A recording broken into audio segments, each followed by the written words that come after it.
In the beginning, the protagonist was being beaten by her own father. His voice, full of rage, echoed through the room as he yelled that she should have never been born. Each punch he threw at her came with venomous words, calling her a lowly, colorless being. The protagonist, crying and bleeding, could only stammer apologies, pleading for forgiveness for the mere fact of her existence. Her father continued to berate her, demanding if she had any idea how humiliating her presence was for him. She coughed, barely able to speak through the pain, repeating her apologies over and over. Just then her sister arrived, her demeanor cheerful and light. The father's mood shifted immediately, and he greeted her warmly, calling her his angel. Concerned about her sister, the girl asked sweetly for him not to be too harsh. As if showing affection, she embraced the protagonist, her innocent face portraying deep concern. She reminded their father that, despite being colorless, her sister was still a precious member of the family. The father's smile softened as he praised his younger daughter for her kindness, admitting that perhaps his discipline had gone too far. He hugged her, telling her how much he loved her, to which she responded in kind. As she left, she turned one last time to her sister, offering a seemingly caring remark, asking her to take care of herself. The protagonist could only stare in disbelief as her sister walked away, but her brief reprieve was cut short when her father roughly grabbed her hair, pulling hard. He sneered that she should be grateful to Mariela, for she was the only reason she was still alive. With another painful yank, the protagonist sobbed out a tearful response, acknowledging that everything she had, even her life, was thanks to Mariela. Her father, with frustration etched on his face, began to leave the room. The protagonist remained behind, her body shaking as she gazed at her reflection, tears streaming down her cheeks. She silently questioned her very existence, wondering why she had even been born. She thought back to the world they lived in, where the creator had used a golden aura to bring forth all kinds of phenomena. The remnants of that power were passed down to the nobility, who could manifest red, blue, green, or yellow auras before they turned 5. The aura they possessed was proof of their nobility, their worth. But she, on the other hand, was colorless. Those without an aura were scorned, considered beneath everyone else. Her father, who clung to aristocratic ideals, could never forgive her for being born colorless. Though he wouldn't kill her, fearing the stain it might leave on his reputation, he took out his frustrations on her, beating her whenever he was in a foul mood, and today, it was finally over. Or so she thought. Meanwhile, her sister Mariela had been watching her from afar. Seeing Reiju alone, she entered the room, her expression innocent. With a sweet voice, she asked if her sister was okay. Reiju, visibly nervous at Mariela's presence, could only mutter a hesitant reply. Mariela, undeterred, continued with a smile, explaining that she had brought medicine for her. She wanted Reiju to take it, mentioning how, at the party earlier that day, many people wouldn't stop talking about her colorless nature. With a false sense of concern, she told Reiju not to blame their father too much. Opening a bottle, Mariela poured some liquid onto a spoon and chuckled softly. She remarked that she figured Reiju would have difficulty moving around after what had happened. Holding the spoon up, she told Reiju to say, "Ah," as she prepared to administer the medicine. Reiju turned her face away, refusing to drink the medicine. Mariela's voice hardened as she asked why she wouldn't take it, assuring her that she would feel better once she did. But Reiju remained firm, quietly insisting that she didn't need it. Frustrated, Mariela pressed further, her tone growing sharper. She reminded Reiju that she had gone through the trouble of sneaking it past their father, demanding that she take it. When Reiju's patience snapped, she slammed her hand against the spoon, shouting for her sister to stop. The spoon flew from Mariela's hand, clattering to the ground. Reiju immediately realized what she had done and panicked, her voice small and fearful as she apologized. But Mariela's expression darkened with anger. She sneered at Reiju, vowing to teach her a lesson. Without hesitation, she kicked Reiju hard in the face, laughing wickedly as she watched her sister cry in pain. With a cruel smile, she mocked Reiju, calling her unsightly. Through her sobs, Reiju could only ask why her sister always treated her like this. Mariela shrugged dismissively, as if the answer were obvious. She reminded Reiju that those without an aura were not nobles, a fact that was common sense in their world. As she emitted her own aura, her expression twisted with malice, and she questioned whether there was any reason to be kind to someone who didn't deserve to live. Reiju's thoughts drifted back to the past. She had been loved once, up until the age of 5. When she didn't manifest an aura by then, people around her still treated her normally, assuming that she might just be unwell or an exception to the rule. Even her father Donovan had been kind to her, but everything changed the day Mariela successfully manifested her aura. Reiju had noticed how their father's demeanor shifted, his happiness directed solely toward Mariela, leaving her behind. The maids began gossiping about Reiju, their whispers carrying through the hallways. One exclaimed that Lady Mariela's aura had manifested, leaving another to question in a hushed tone. What about Lady Reiju? This moment marked a shift in Reiju's life. Her father's attitude changed drastically. He became cold and rude, demanding to know why she couldn't manifest her aura. Meanwhile, Mariela took every opportunity to mock her, taunting that people like her were called colorless. In the present, Mariela pressed Reiju once more, forcing the medicine toward her. With growing anxiety, Reiju realized that there was definitely something suspicious in that bottle. She stammered, thinking that their father would be in trouble if she died. Mariela's response was chilling, as she assured Reiju with a smile that she wouldn't die. But then she added, almost casually, that they shouldn't worry too much about how others saw them. The sinister smile on Mariela's face sent chills down Reiju's spine, making her realize with terror that her sister intended to kill her this time. Panicked, Reiju began to crawl backward, desperate to reach the door. When she saw an opening, she dashed away, but Mariela's scream rang out behind her. She wasn't going to let her escape that easily. Reiju fled up the stairs, her heart pounding in her chest, and her eyes locked onto a door ahead. Bright light was seeping through it, and for a brief moment, hope surged in her chest. That's the light of the outside, she thought, filled with relief. But just as she reached out for the door, something cold wrapped around her leg. A green aura gripped her, stopping her in her tracks. Shocked, Reiju turned to see her father standing there with a cold expression. His voice, devoid of warmth, cut through her, asking what she was doing outside. Fear flooded Reiju's body as she realized, this is the end. Mariela began to spin lies about Reiju, claiming to their father that her sister had gone mad and tried to harm her. The accusation immediately enraged their father. Reiju, terrified, attempted to explain herself, but before she could get the words out, his aura violently hurled her across the room. Without hesitation, he threw her back into her prison-like cell. Her vision blurred as she watched her father and sister walk away, his voice echoing in the distance, telling her to stay there and reflect on her actions. He promised to save her punishment for the following day. Left alone in her cell, Reiju felt the weight of despair settle in. She wondered if this was the end, if she was truly going to die. Her body was battered, her mind racing with fear, but just then, a soft, otherworldly voice called out to her, telling her to awaken. Startled, she opened her eyes in surprise. At that moment, she had no way of knowing what was happening. Her entire body began to glow as she realized she hadn't died. Instead, she had gained the ability to perform astral projection, her spirit floating above her bleeding physical form. Before she could fully comprehend this new power, a mysterious man with black hair appeared, holding her hand gently. His voice was warm and filled with affection as he spoke of wanting to see her, calling her his angel. Little did Reiju know that this moment marked the beginning of being courted by an imperial prince. Reiju's spirit floated above her lifeless body, realizing the truth, she had died.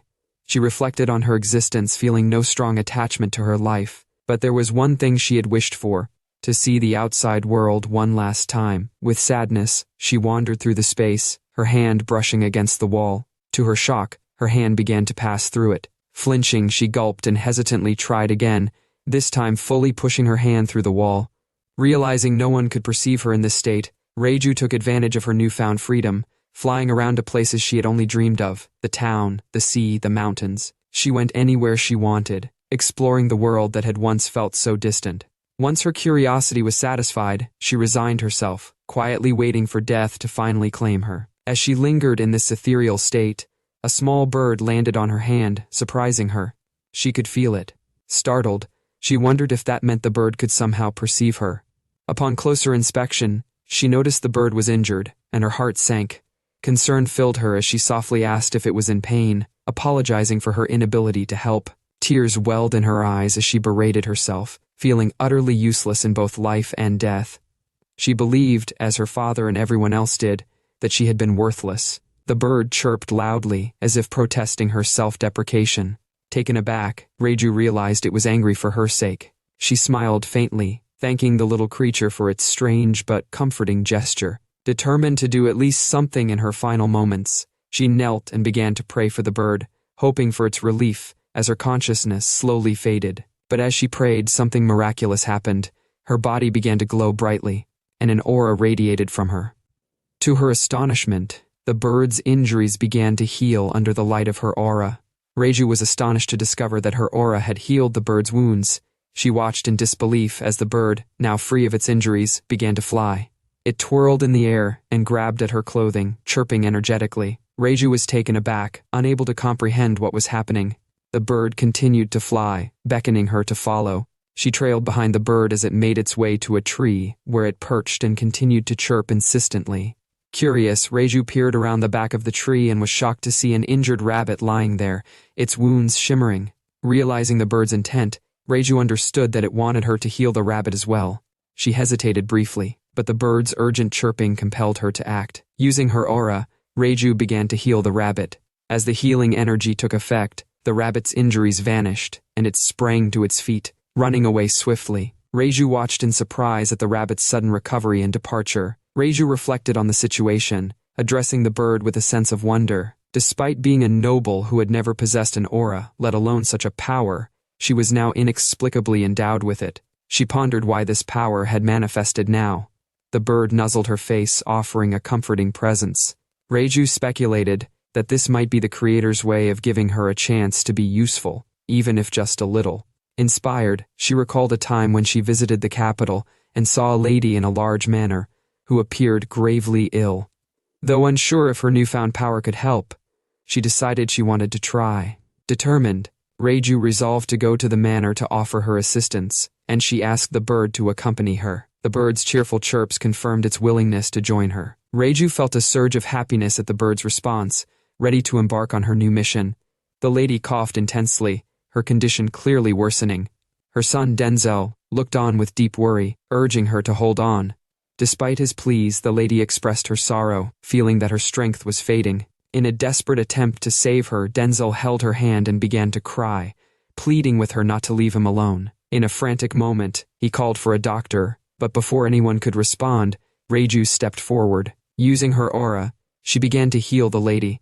Miraculously, the lady started to feel better, warmth spreading through her body. She even sprang from her bed, astonished at how light and revitalized she felt. Denzel was overjoyed and astonished at his mother's sudden recovery, hugging her tightly and expressing his disbelief and relief. The lady, filled with excitement and gratitude, attributed her healing to a golden light sent by the Creator. Denzel, though still in shock, expressed his gratitude to the Creator for restoring his mother's health and bringing happiness back into their lives. Reiju watched the scene unfold through a window, her own emotions overwhelming her as she saw the joy she had brought to Denzel and his mother. Their servants, moved by the sight, also began to cry, sharing in the happiness of the moment. Reiju too felt tears streaming down her face, touched by the profound impact of her actions. Reiju flew away from the castle, feeling an immense sense of joy. She was excited about the possibility of using her newfound power to help more people. She turned to the bird, asking if it thought she could make a difference. The bird responded with a cheerful chirp and then flew off, leaving Reiju to wave goodbye. Meanwhile, far from the town, in an abandoned castle, a man bound by chains was revealed to be Claude Lopez de Lavigne, the first prince of the Zograf Empire, the same black-haired man who had held Reiju's hand earlier. The scene shifted to a bustling marketplace where a boy was crying due to an injury on his leg. Reiju arrived at the scene and, using her aura, healed the boy's injury. The boy stopped crying, although no one else could see or hear Reiju. With a gentle touch, Reiju advised the boy to be more cautious while playing. As she began to leave, the boy and others around him saw her as a bright light. Overwhelmed with happiness, the boy expressed his gratitude, calling her a lady angel and thanking her for the healing. Reiju felt a touch of shyness but couldn't help but smile at the boy's joyful reaction. Mariela woke up and heard from her maid about a figure referred to as the Lady Angel. The maid, while styling Mariela's hair, explained cheerfully that this lady had become the talk of the town, known for healing those suffering from sickness or injury regardless of their social status. Though invisible herself, the lady left behind a golden aura, leading people to believe she was an angel from the world's creation myths. Consequently, the townspeople affectionately called her Lady Angel. Mariela, listening intently, mused about the possibility of such a being visiting their home. When asked if she was injured, she clarified that she was not. With a feigned concern, Mariela suggested that perhaps Lady Angel could come and heal her sister's colorlessness. The maid, touched by what she perceived as Mariela's kindness, responded positively, believing that such sentiments would surely reach Lady Angel. However, beneath her outward demeanor, Mariela felt a pang of jealousy. She thought to herself that she should be the only one called an angel. Feeling frustrated that Lady Angel had garnered such admiration, from that day forward, Reiju traveled around curing the sick and injured, but she knew her powers had limitations. She estimated she could heal 2 more people before she would need to return to her physical body. The time she could spend out of her body was limited, and the more she healed, the sooner she would be pulled back. During her first return to her physical body, she had been completely bewildered by the experience. Seeing her own body, she was shocked and unsure if she had made any progress. It was then she realized she could not use her aura while in her physical form. Despite the challenges, she found solace in the fact that she could manifest and utilize her aura in her spirit form. She silently thanked the Creator for granting her this ability, even if it was only while she was in this state. One day, as she flew away from the town, she noticed an abandoned castle. Curiosity led her inside, where she was startled to find the first prince, Claude Lopez de Lavigne, in a severely injured state. Concerned for his well-being, Reiju approached him and began healing him with her golden aura. She felt a sense of relief and happiness as she helped him. Claude, now healed, stood up and began inspecting his body for other injuries.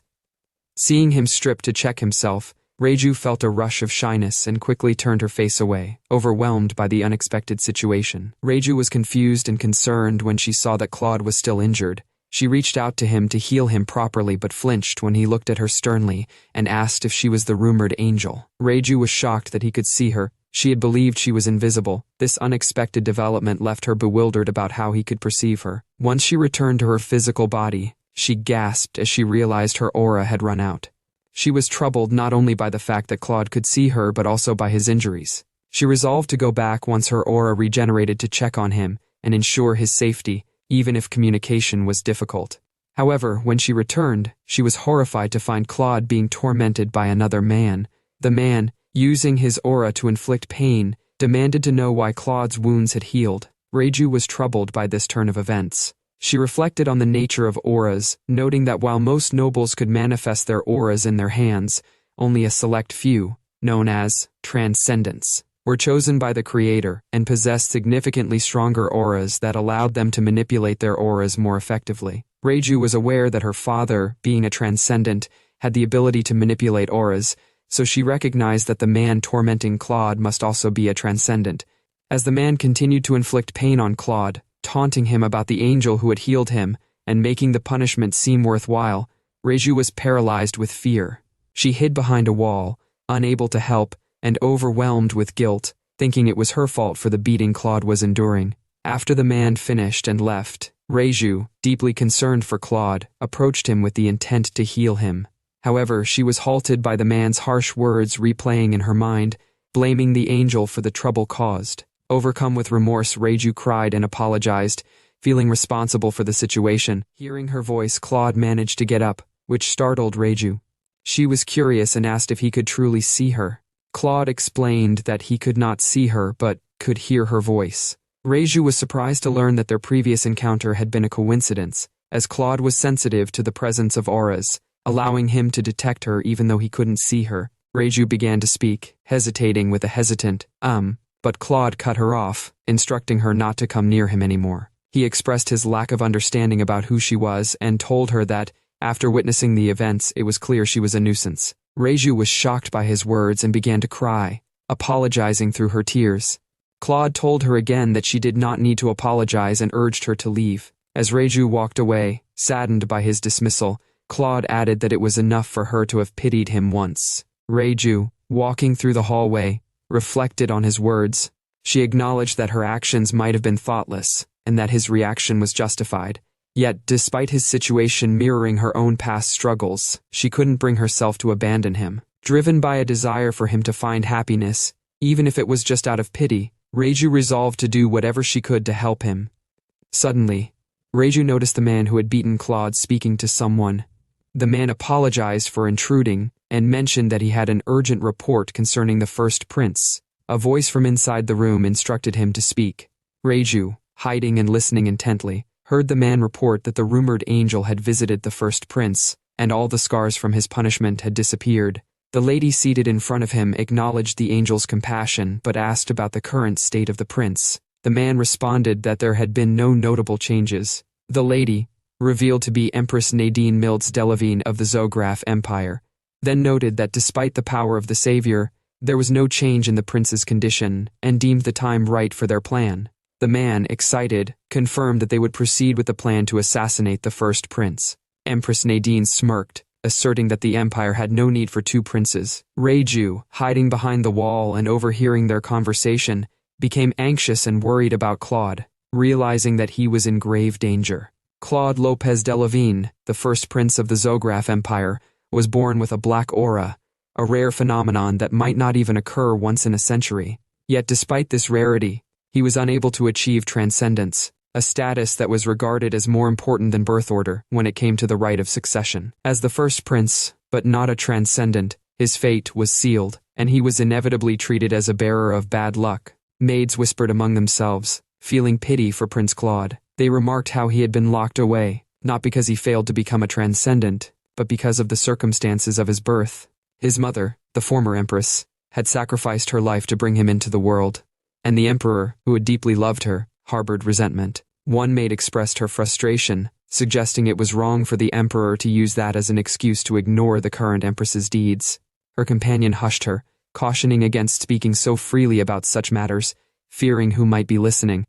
Despite the warnings, the gossip continued, with another maid remarking that Prince Claude's training was nothing more than thinly veiled abuse, a fact that made her uncomfortable. Her peer, still nervous, urged her to stop talking, as no one could predict who might overhear their conversation. But the first maid brushed off the concern, reminding her that hardly anyone ever ventured to that part of the castle. Unbeknownst to the maids, Reiju had been silently listening to their entire conversation, her concern for Claude growing deeper with each word.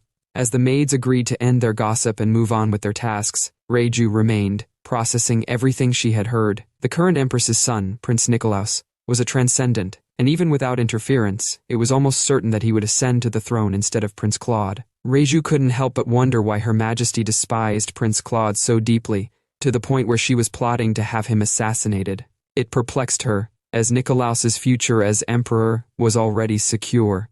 The empress, with a cold smirk, mentioned to Norman that Nikolaus would be returning from the academy in 2 weeks. She proposed that the brothers meet then, and on that day, Prince Claude would meet his end. Norman, slightly hesitant, asked if it was truly wise to involve Prince Nikolaus in such a scheme. The empress, unbothered, affirmed that Nikolaus needed to understand that he would soon become the next emperor, and that this plan was a necessary part of his realization. Norman nodded in agreement, and the empress instructed him to continue with Claude's training until then, ensuring nothing was left undone. Reiju, overhearing their sinister conversation, grew even more determined. She couldn't allow Prince Claude to die. Even if he considered her a nuisance, she felt a deep need to protect him. When Reiju returned to Claude's side, he immediately sensed her presence. He asked why she had come back, reminding her that he could sense her aura. Reiju remained silent, saddened by the situation. Claude, unbothered by her lack of response, scoffed and dismissed her presence. He began stripping off his shirt, causing Reiju to panic and shyly look away, realizing she should avert her gaze immediately. Though she wanted to help, the situation left her feeling awkward and unsure of how to proceed. Reiju saw the countless wounds and scars marking Claude's body, and although she knew she should look away out of modesty, her concern overpowered her hesitation. She felt the urge to reach out and help him, even if it was just a little. As she moved closer, Claude suddenly called out, making her freeze in place. For a brief moment, they were so close to one another that it felt almost like a scene from a romantic story. Embarrassed, Reiju blushed and dashed away, her heart racing. She realized she had flown out without thinking, but her mind was still occupied with concern for him. Even though Claude likely couldn't trust her, she couldn't bring herself to leave him completely. Reiju decided that until she could gain his trust, she would silently watch over him. From that moment on, whenever the Empress's aide visited Prince Claude, she would discreetly use her aura to ease his pain, even if only a little. She struggled with sleeplessness herself, often arriving late, but each time she checked to make sure his wounds weren't too severe. One evening, as she sighed in relief, thinking he wasn't too hurt, she suddenly heard Claude whimper in his sleep. He was having a nightmare, and Reiju felt a surge of concern. She wondered if her aura could help, but she hesitated, worried that she might accidentally heal all his wounds. Torn between wanting to help and being unsure of how, she watched helplessly as he struggled. Then Claude murmured something faintly in his sleep. "Mother." His pained voice startled her, and before she could think, Claude gasped awake, drenched in sweat and struggling to breathe. Seeing his distress, Reiju couldn't hold back any longer. She moved closer and embraced him, using her aura to soothe his pain. Claude, surprised by the sudden comfort, began to calm down. Reiju, speaking softly, reassured him that everything was all right, feeling relieved as his breathing steadied and his tension eased. It seemed her presence had managed to bring him some peace. Claude called out suddenly, causing Reiju to leap back in surprise, her cheeks instantly flushing red. She didn't know what to say or do, feeling overwhelmed by the awkwardness of the situation.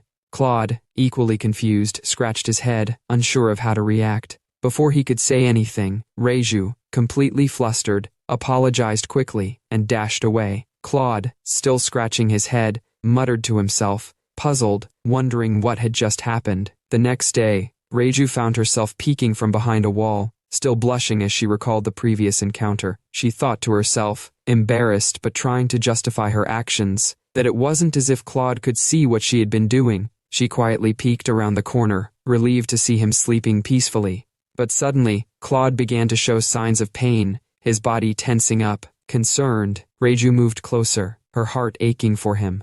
She realized how much he had probably been suffering alone all this time. Wanting nothing more than to ease his pain, she gently hugged him, using her aura to calm his body. As his breathing steadied and his expression relaxed, Reiju smiled softly, feeling a sense of relief and happiness seeing him finally at peace. From that moment on, she prayed for Claude's heart to find peace every time she visited, and after a few days, she stopped worrying about whether or not he was asleep when she comforted him. Her only concern was his well-being. Claude, feeling her presence again, broke the silence with a question. He asked if the angel was done, his voice carrying a hint of impatience. Reiju, as usual, didn't reply, too shy to speak. She clung to him gently, using her aura to ease his pain. But words failed her. Then, in a softer tone, Claude asked again, this time with more curiosity, if she would tell him her real name. He acknowledged that he knew she wasn't the mythical angel people spoke of, and asked if she had a human name. Reiju felt a surge of nervousness at his request. Tears welled up in her eyes as emotions swirled within her. She didn't want to reveal her real name. If Claude learned her name, he might eventually discover she was colorless, and then he would likely treat her like everyone else had. She couldn't bear the thought. Trying to hide her anxiety, she told him that Angel was fine, pleading for him to continue calling her by that name. Although she found the nickname both blasphemous and embarrassing, she felt it was her only choice. Claude sighed in resignation, accepting her request, and agreed to keep calling her Angel. Then, with curiosity still lingering in his voice, he asked where she was at that moment. Reiju, blushing, responded that she was right behind him, though she doubted he would believe her. In a sudden, awkward moment, Claude turned back, ruffling his hair in frustration and letting out an embarrassed scream, making Reiju flinch. Then, unexpectedly, he apologized, his tone sincere. He apologized for everything that had happened up until now, and Reiju's heart soared with happiness, her face brightening at his words. But before she could fully savor the moment, Claude added, almost casually, that the part about her being a nuisance wasn't a lie. The shock hit Reiju like a wave, leaving her stunned and speechless. Claude finally explained the reason behind his earlier attempts to push Reiju away. He was trying to protect her from being noticed by Norman, the transcendent man who visited often. Norman, Claude explained, was more devoted to the Empress than was appropriate, and would eliminate anyone who so much as hindered her plans. Despite Reiju not having a physical form, Claude wasn't sure what a transcendence aura might do to her, and he urged her to promise not to intervene when Norman was present. Reiju, feeling conflicted, couldn't bring herself to promise. Her gaze fell upon Claude's wounds, sadness welling up inside her. When she finally spoke, her voice was trembling as she admitted that she couldn't promise not to help him. Claude, surprised, asked why, but before he could react, Reiju blurted out that she had overheard the Empress's plan. Claude, unsurprised, simply dismissed it, remarking that the Empress was always scheming, and it was nothing new. But Reiju, gripping tightly onto the reality of the situation, insisted that, this time it was different. The Empress was planning to assassinate him. Claude, however, calmly interrupted her, asking her not to call him Your Highness anymore. Reiju, flustered and trying to stay on topic, stammered, unsure how to respond. Claude, unfazed, told her that it was important to him, and then asked her, in a more personal tone, to call him by his name. Blushing furiously, Reiju resisted, trying to avoid his request. But Claude leaned closer, urging her to say it. In a panic, Reiju shouted out his name with far too many stutters, her face red with embarrassment. Claude chuckled at her reaction, teasing her for the extra C's, making her even more flustered. Reiju, feeling like the situation had spiraled in an unexpected and awkward direction, couldn't shake her embarrassment. Reiju, still flustered, tried to bring the conversation back to the assassination plot. She nervously asked Claude if they could focus on the matter at hand. Claude, however, continued to chuckle, teasing her about the moment when she refused to promise him anything. She quickly corrected him, reminding him about the assassination plot. Relenting, Claude finally asked her to tell him what she had overheard. Just as Reiju was about to explain, she felt herself fading away. Apologizing, she informed him that she had to go back but asked if she could return the next day. With a grin, Claude told her that he would be waiting, which made Reiju smile as she floated back to her physical body. Reflecting on the day, Reiju felt a surge of happiness. Prince Claude had finally opened his heart to her. Little did she know, the peace she felt was fleeting, and a harsh reality awaited her. Back in her physical form, she was soon met by one of the maids, who disdainfully placed a tray of food in front of her before walking away without a word. Reiju, used to the servants looking down on her, couldn't shake an ominous feeling as she stared at the food. She worried it might be poisoned again, recalling how Mariela had tricked her multiple times before. Despite her fears, she knew that if she didn't eat now, there was no guarantee she would be fed the next day. Reluctantly, Reiju began eating the meal, and to her relief, it tasted fine. She smiled, thinking perhaps she had been overthinking things. But a few hours later, her worst fears came true. Reiju struggled to sleep, feeling unusually alert and restless. She realized with panic that if she couldn't fall asleep, she wouldn't be able to visit Prince Claude as a spirit. Desperate, she tried to force herself to lose consciousness. Suddenly, the sound of Mariela's voice broke the silence, calling her name. Fearful, Reiju jumped up to find Mariela standing there with a mocking smile. Mariela seemed to relish the fact that Reiju was awake, greeting her with a taunting tone. Mariela inquired about Reiju's meal, asking if it had been satisfactory. A chill ran down Reiju's spine as she trembled with fear, wondering what Mariela had done.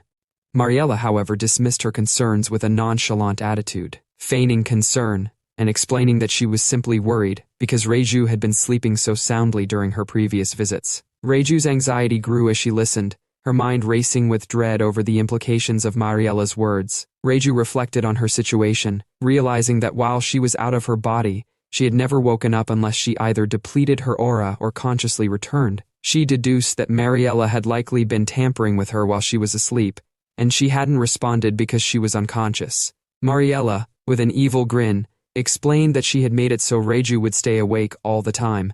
Mariela seemed to take pleasure in the torment, mockingly asking if Reiju was happy about it. Reiju, overwhelmed with anxiety and confusion, struggled to grasp the full impact of Mariela's revelation. The thought that she would be awake continuously was terrifying, and the realization that she could die from lack of sleep only heightened her distress. Mariela, unfazed by Reiju's fear, coldly acknowledged the harsh reality. She revealed that the effects of the drug would only last for about 3 days, and cruelly instructed Reiju to play with her until then, displaying a mocking tone as she referred to Reiju as her sister. Claude pondered the absence of Reiju, wondering if something had happened to her since it had been 3 days since she last visited. He thought that even if something did occur, he couldn't do anything about it in his current state. Despite his worries, he reassured himself that Reiju must be fine, given that she was a transcendental being. To understand more about her nature, Claude began reading a book on transcendence. The book described that a transcendental being could physically manifest their aura and control it in various forms depending on its color: fire, water, wind, or lightning. It noted the importance of careful usage, especially with fire and water, due to the high aura consumption which could be fatal if overused. The text also mentioned that even powerful individuals like the Empress's aide, Norman, avoided using their aura directly on others. As he closed the book, Claude mused about Reiju's true identity and her abilities, questioning who she really was. A knock on the door interrupted his thoughts. A maid entered, delivering a letter from the Empress. Claude read the letter and, with a resigned acceptance, instructed the maid to inform the Empress of his agreement. After the maid left, Claude crumpled the letter in frustration, his thoughts returning to Reiju with concern and anger. Claude approached his younger brother, Nicolas Callum Delavine, the second prince of the Zolgraf Empire. He reflected on the situation with concern, knowing that Nikolaus was unaware of the true nature of his imprisonment. Nikolaus believed that Claude lived in the tower of his own accord, completely oblivious to the harsh reality and the Empress's plans for him. Claude was aware that Nikolaus also had no knowledge of the Empress's current plot, which only deepened his anxiety about the future.